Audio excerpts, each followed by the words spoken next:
उपस्थित भव्य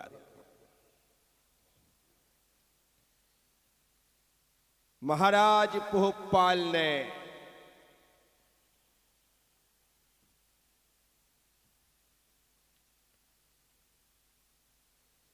अपनी छोटी बेटी मैना सुंदरी का विवाह कुष्ठ रोगी श्रीपाल के साथ निश्चित कर दिया।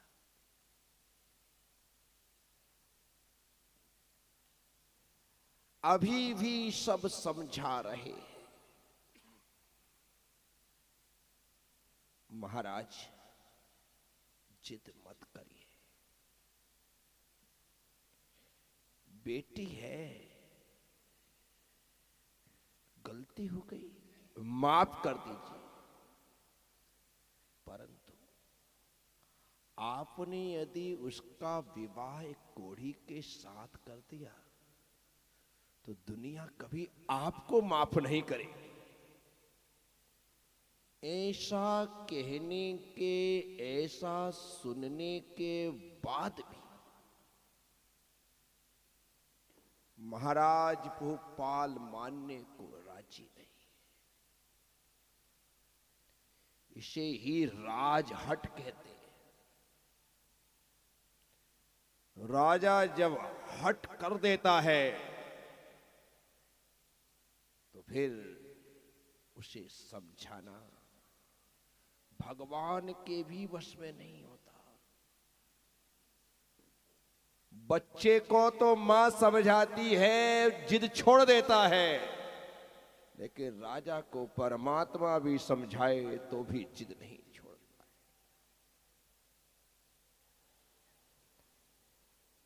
नहीं माना तो नहीं माना। विवाह की तैयारियां होने लगी, क्योंकि महाराज ने ज्योतिषियों को बुला करके जल्दी से जल्दी जो शुभ मुहूर्त हो विवाह का वह बताओ, ऐसा कह करके विवाह का मुहूर्त निकलवा दिया, घोषणा कर दी, तैयारियां होने लगी। लेकिन बाहरी मैना सुंदरी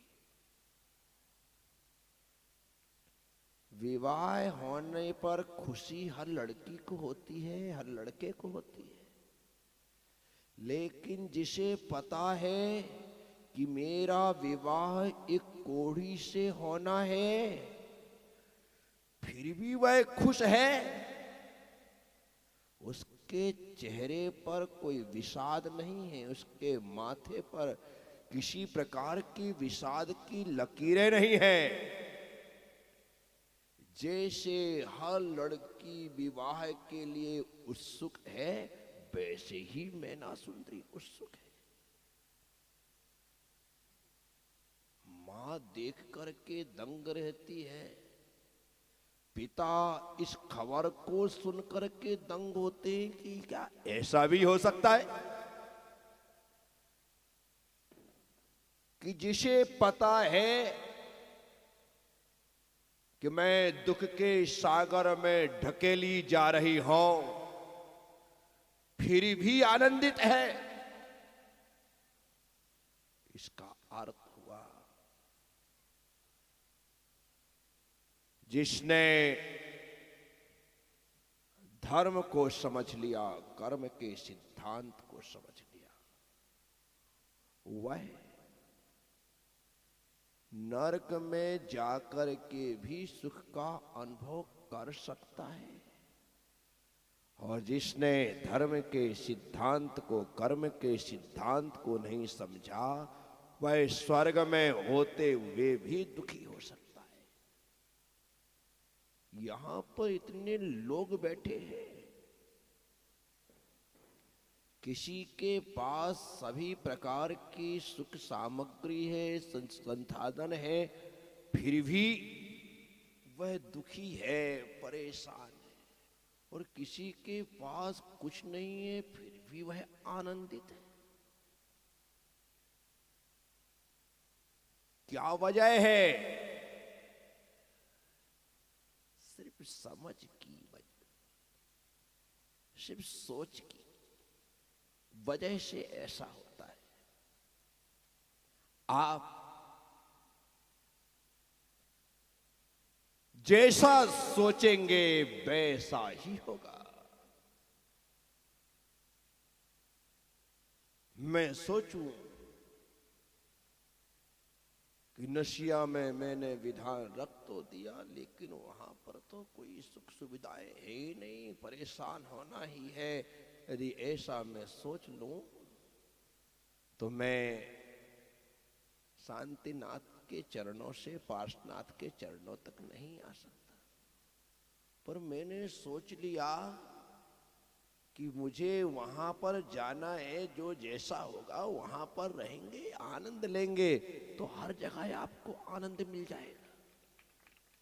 मैं सबसे कहता हूं, घर से बाहर निकलो तो सुख और सुविधा को घर में छोड़ करके निकलो, और बाहर जब पहुंचो तो ये सोच करके जाना कि जहां पर जैसी व्यवस्था मिलेगी उसमें मुझे आनंद लेना है। तो आप कहीं भी जाओ खर्राटे ले सकते हो, कुछ भी मिले खा करके इत्मीनान से जी सकते हो। और तुमने सोचा मुझे घर जैसी सुख सुविधा मिले, घर जैसा संसाधन मिले, तो भाई तू घर में ही रह, क्योंकि तुझे घर जैसा चाहिए तो घर में ही मिल सकता है, बाहर तो वैसा जहां जाओ। आप वहां जाकर के उसमें ढलो, व्यवस्था के अनुसार अवस्था बनाना चाहिए। अपनी अवस्था के अनुसार व्यवस्था मत जुटाओ, मत मांगो, जैसी व्यवस्था है वैसा ढल जाओ। मैं विहार करता हूं, कई बार बड़े अजीबो गरीब स्थान मिलते हैं। जो व्यवस्था करने वाले होते हैं वो डरते भी हैं, कहते महाराज श्री आज व्यवस्था ढंग की। मैं कहता हूं कि यहां कौन सा मुझे चौमासा करना है। अपन शाम को आए, अभी सामायिक बैठेंगे, सो जाएंगे, सुबह उठेंगे, सामायिक करेंगे, विहार कर जाएंगे, टेंशन लेने का नहीं। सच्चाई है, हम अभी विहार करके छिंदवाड़ा से जब पुष्पगिरी आ रहे थे, एक से बढ़कर के एक स्थान मिले, शानदार, ऐसी ऐसी जगह की पूछो मत। लेकिन हमने सभी स्थानों पर दिन भी निकाला, रात भी निकाली, विहार भी किया, सब कुछ किया। यदि आप रोने के लिए बैठ जाएंगे तो किसने कहा था कि तुम छिंदवाड़ा से विहार करो? बेचारे श्रीफल भी चढ़ा रहे थे, वही चौमासा कर लेते। लेकिन नहीं, विहार करना भी है, सुख भी चाहिए। तो नहीं, आप सबसे कहता हूं कहीं भी जाओ, शिखर जी जा रहे हो शिखर जी जाओ, गिरनार जी जा रहे हो गिरनार जी जाओ, बद्रीनाथ जी जा रहे हो बद्रीनाथ जी जाओ, और XYZ कहीं घूमने जा रहे हो वहां पर जाओ। लेकिन हर हाल में ढलने की कोशिश करो तो आपको फुटपाथ पर बाहर, कमरे के बाहर भी दरी बिछा करके लेटने मिल जाएगा, तो भी आनंद आ जाएगा। अन्यथा तुम एक भी दिन सुख का अनुभव नहीं कर सकते। बड़े आनंद से भरी पूरी है मैना सुंदरी। विवाह की तैयारियां हो रही हैं, वो भी विवाह की तैयारियां कर रही हैं, बढ़िया मेहंदी लग रही है, सज रही है, धज रही है, दुल्हन बन रही है। जो उसे सजा रही है उनकी आंखों में आंसू है, जो उनकी सेविकाएं हैं उनकी आंखों में आंसू है। और जब वे चुपके से अपने आंखों की आंसू पोंछती है तो मैना कहती है तुम लोग रो क्यों रहे? तब उसकी सहेलियां कहती है, सखिया कहती है, दासिया कहती है, राजकुमारी सच में क्या तुम्हें जरा भी दुख नहीं हो रहा है? तुम्हें पता है ना कोढ़ी के साथ तुम्हारा विवाह होने जा रहा है, और ऐसे कोढ़ी के साथ जिसे गलित कुष्ठ है, दुर्गंधित कुष्ठ है, कैसे तुम उसके निकट जाओगी? बताओ तो सही।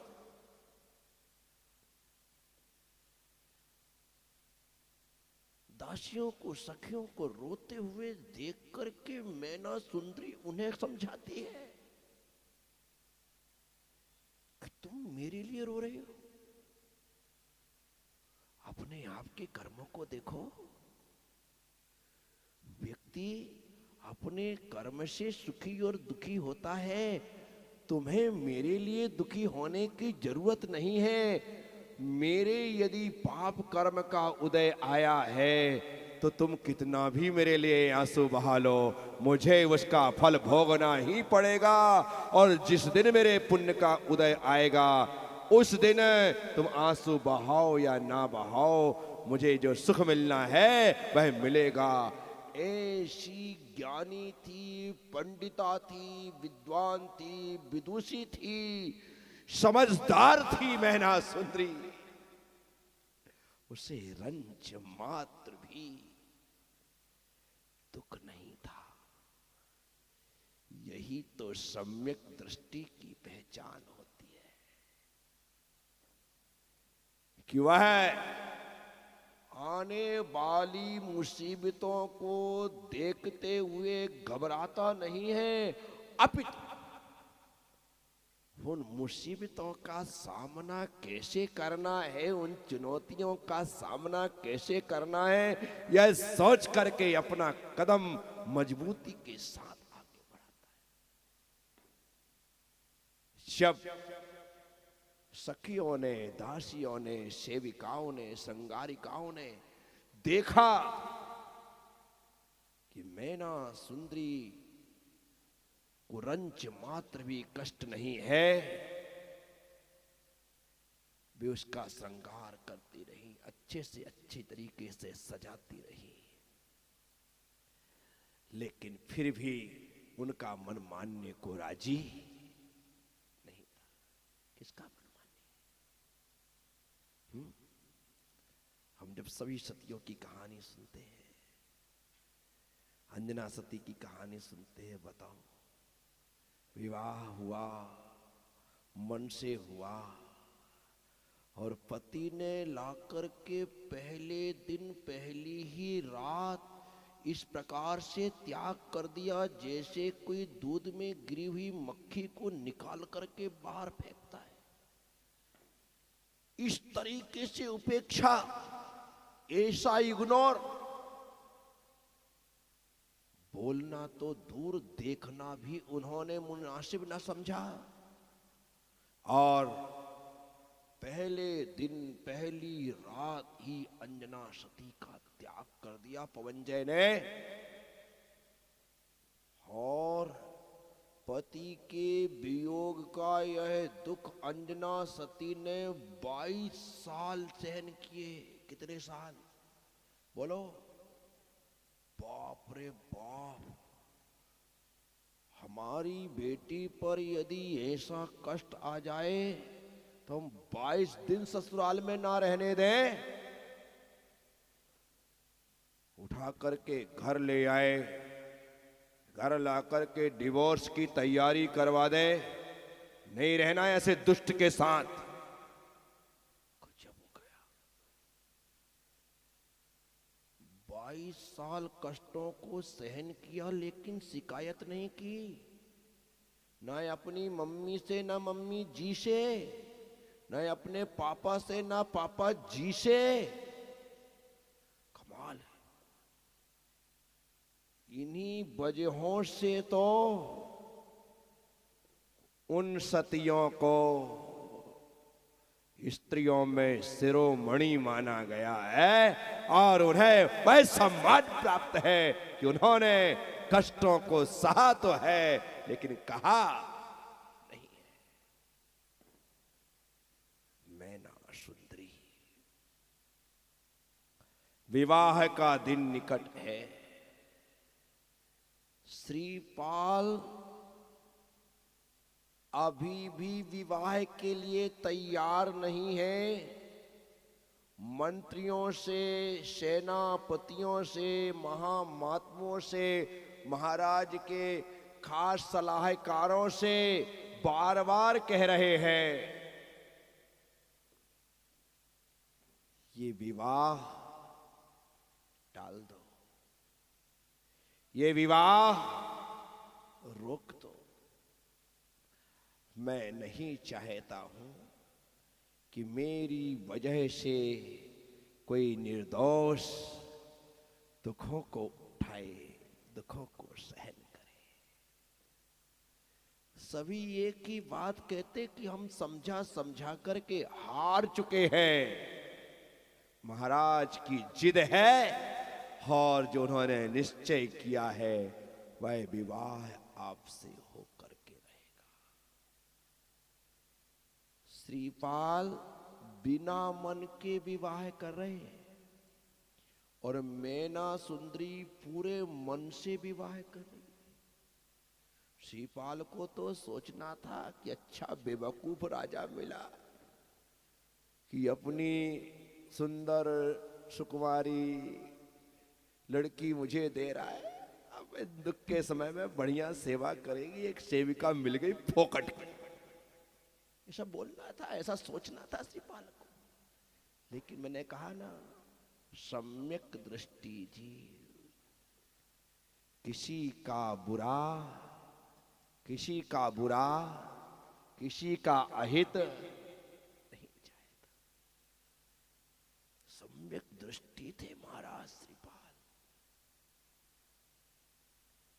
इसी कारण से मैना सुंदरी के भविष्य को लेकर के चिंतित थे।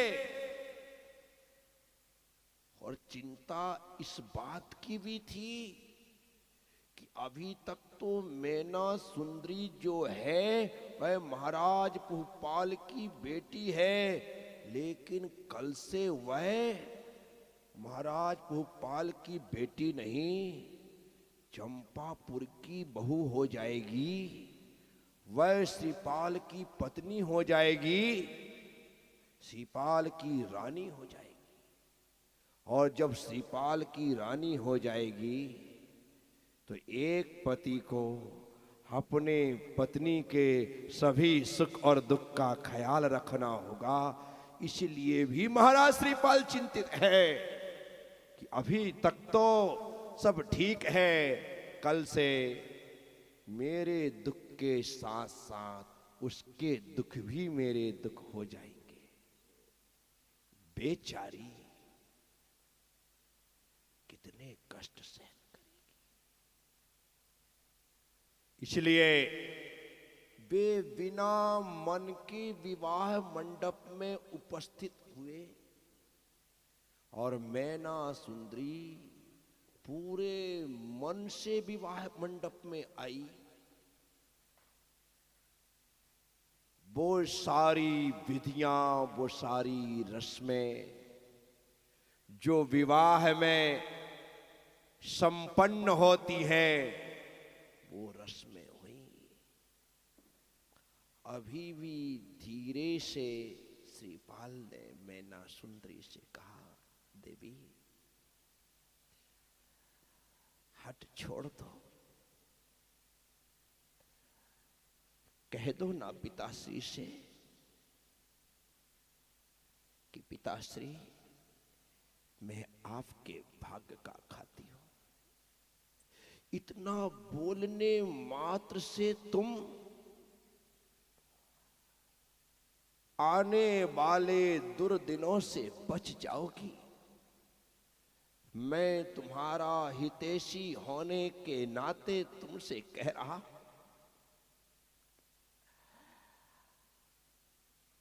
अपनी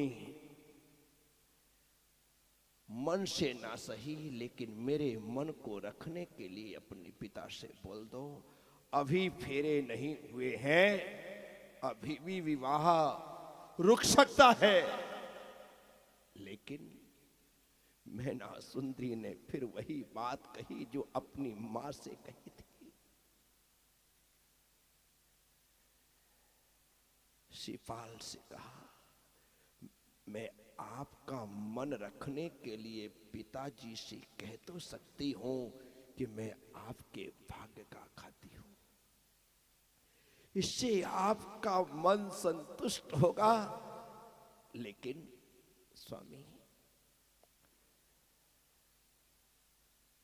जो धर्म कहता है, जो आगम कहता है, जो जिनवाणी मां कहती है, उसकी बात का क्या होगा?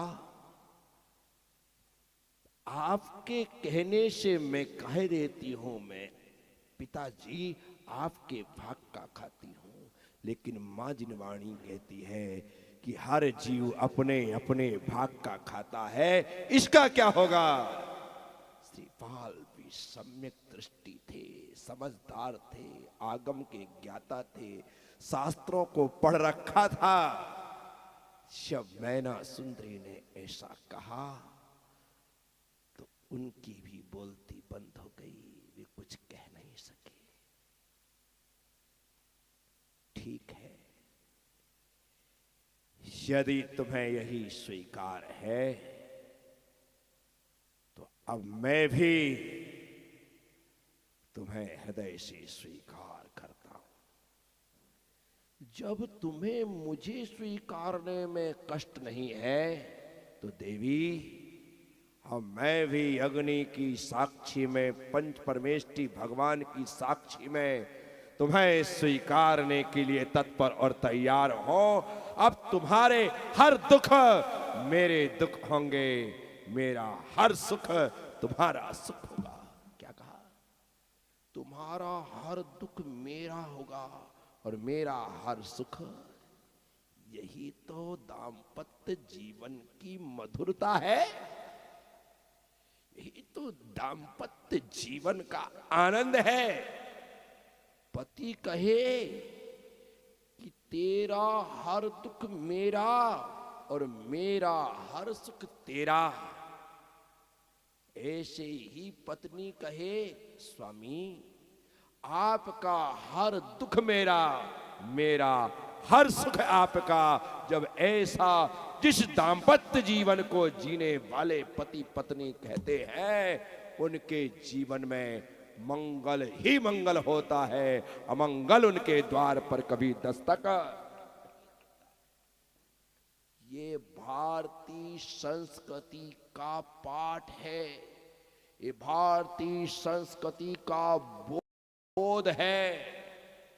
जिस बेटी को, जिस बेटे को संस्कारों के साथ पाला पोसा गया, वे बेटे बेटियां ही विवाह के मंडप पर सप्तपदी के सप्त वचनों को लेते देते हुए इस बात को भी कहते हैं कि मेरा सुख तेरा और तेरा दुख मेरा। जब दोनों इस बात को ध्यान में रखते हुए जीवन जीते हैं तो खुशहाली ही खुशहाली होती है। हर दिन दशहरा और हर रात दिवाली होती है, क्योंकि उन्होंने जीवन की फिलॉसफी को समझ लिया है। जीवन की फिलॉसफी है क्या? इससे ज्यादा कुछ भी नहीं। हम जिसके साथ जी रहे हैं उसे सुख दो, हम जिसके साथ जी रहे हैं उसके दुख लो, बस ये विनिमय चलता रहना चाहिए, ये व्यापार होते रहना चाहिए। मैं सुख के बदले में दुख ले लेता हूं। आप कहोगे ये क्या पागलपन का सौदा है, सुख दिया दुख लिया। हाँ, क्योंकि मेरे पास वो कीमिया है, वो तरीका है, वो रास्ता है, वो विधि है, वो व्यवस्था है कि मैं हर दुख को सुख बना लेता हूं। इसलिए मैं अपना सुख दे करके दुख ले लेता हूं। और ये विधि, ये व्यवस्था पति पत्नी के पास होनी चाहिए। पत्नी को अर्थात आपको सिर्फ खाना बनाना आता है, ये कोई बहुत बड़ी तारीफ की बात नहीं है। वो 4-5 महाराज बनाओ, पूरे समाज का खाना बना दे।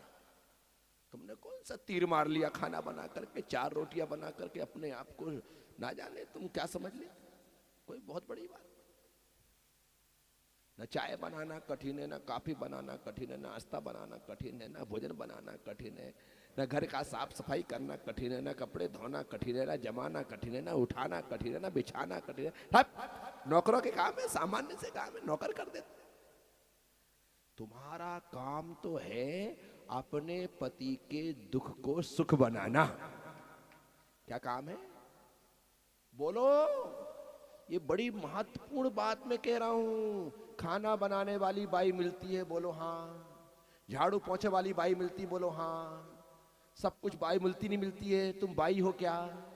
नहीं, तुम तो इस घर में इसलिए आई हो ताकि तुम अपने पति के दुख को सुख में तब्दील कर सको, परिवर्तित कर सको। इसलिए तुमको लाया गया है, स्पेशल लाया गया है, छांट करके लाया गया है।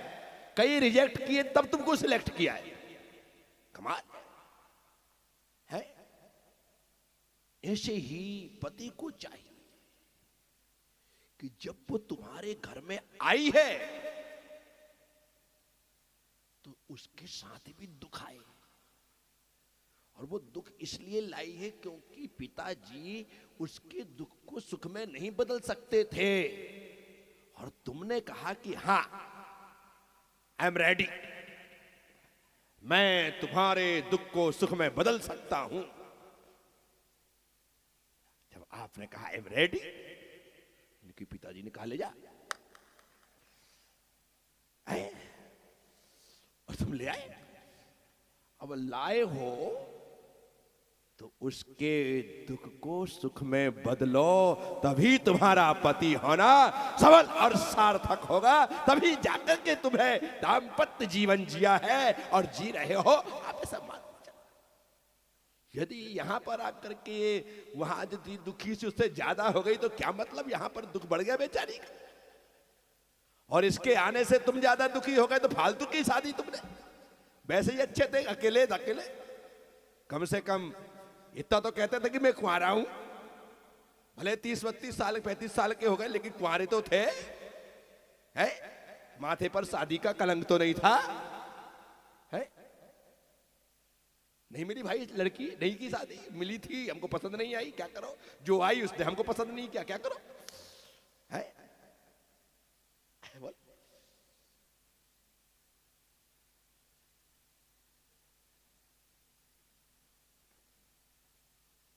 मैं आप सबसे कहता हूं, ये सब बातें मैं बड़े अनुभव के साथ कहता हूं। व्यक्तिगत खुद का अनुभव भले ना हो, लेकिन मेरे पास आने वाले इतने लोग रोज रोते हैं ना, महाराज श्री, महाराज श्री, महाराज श्री, ओ श्री।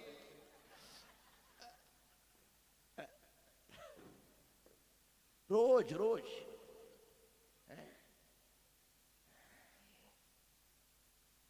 साथियों, वैवाहिक जीवन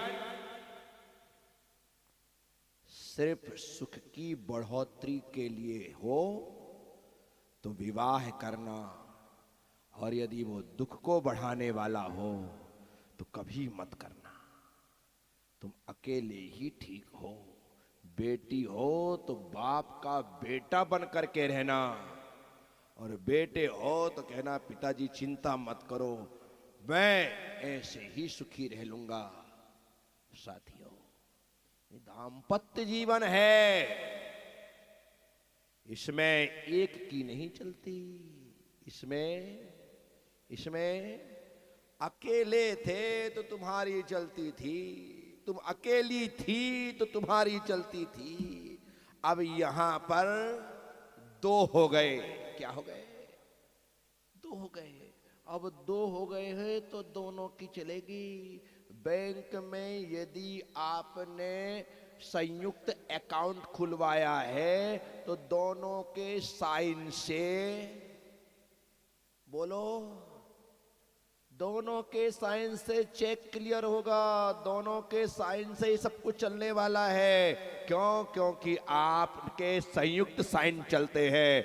एक व्यक्ति जाकर के कुछ नहीं कर सकता, जाएगा वापस, बैंक वाला कहेगा पत्नी के दस्तखत करवा के लाओ, तो क्या करना। दाम्पत्य जीवन इसी का नाम है। जहां पर दोनों की चलती है उसे दाम्पत्य जीवन कहते हैं। तुम अकेले चलाओ, अपनी चलाओ, खुद की चलाओ तो कैसे चलेगा भाई। ग्रस्त जीवन की गाड़ी दो पहियों में चलती है, एक पहिए की गाड़ी तो सिर्फ सर्कस में चलती है। कहां चलती है?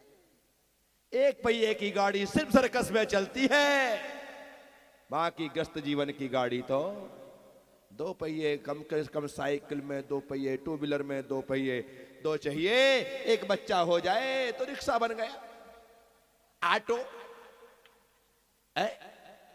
दो हो गए तो फोर व्हीलर। थोड़ा ऐस के साथ जियो कि भाई हाँ अपने पास फोर व्हीलर है, भले नैनो क्यों ना हो लेकिन है तो फोर व्हीलर।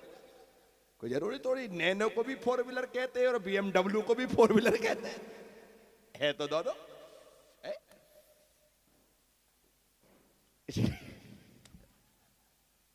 आप सबसे कहते बराबर बराबर हिस्सा है। इसलिए भारतीय संस्कृति में स्त्री को अर्धांगिनी कहा है। क्या कहा है? अर्धांगिनी। वामांगी कहा है। क्या कहा है? वामांगी। शंकर जी का तो नाम ही है क्या? अर्धनारीश्वर। क्या नाम है? अर्धनारीश्वर।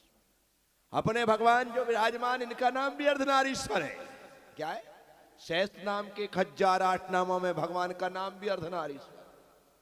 परंतु अर्धनारीश्वर का मतलब यहां पर वो वाला नहीं कि आधे में शंकर जी आधे में पार्वती जी। यहां पर अर्धनारीश्वर का मतलब है अर्धनारी ईश्वर इति अर्धनारीश्वर। अर्ध मतलब आधे, ना मतलब नहीं, अरि मतलब शत्रु, जिनके आधे शत्रु नहीं हैं, अर्थात जिनके 4 घातिया कर्म क्षय को प्राप्त हो गए हैं, इस कारण से वो अर्ध नारीश्वर है। क्या है? इस कारण से अर्धनारीश्वर है। अर्ध ना अरि ईश्वर इति अर्धनारीश्वर, इसलिए अर्धनारीश्वर। लेकिन गार्हस्थ जीवन, दाम्पत्य जीवन, स्त्री वामांगी है। स्त्री का बायां, पुरुष का बायां हिस्सा स्त्री का है। इसलिए पूजा और पाठ में, विधि और विधान में स्त्री को पुरुष के बाईं तरफ बिठाया जाता है, तभी जाकर के वह पूर्ण होता है। क्या होता है?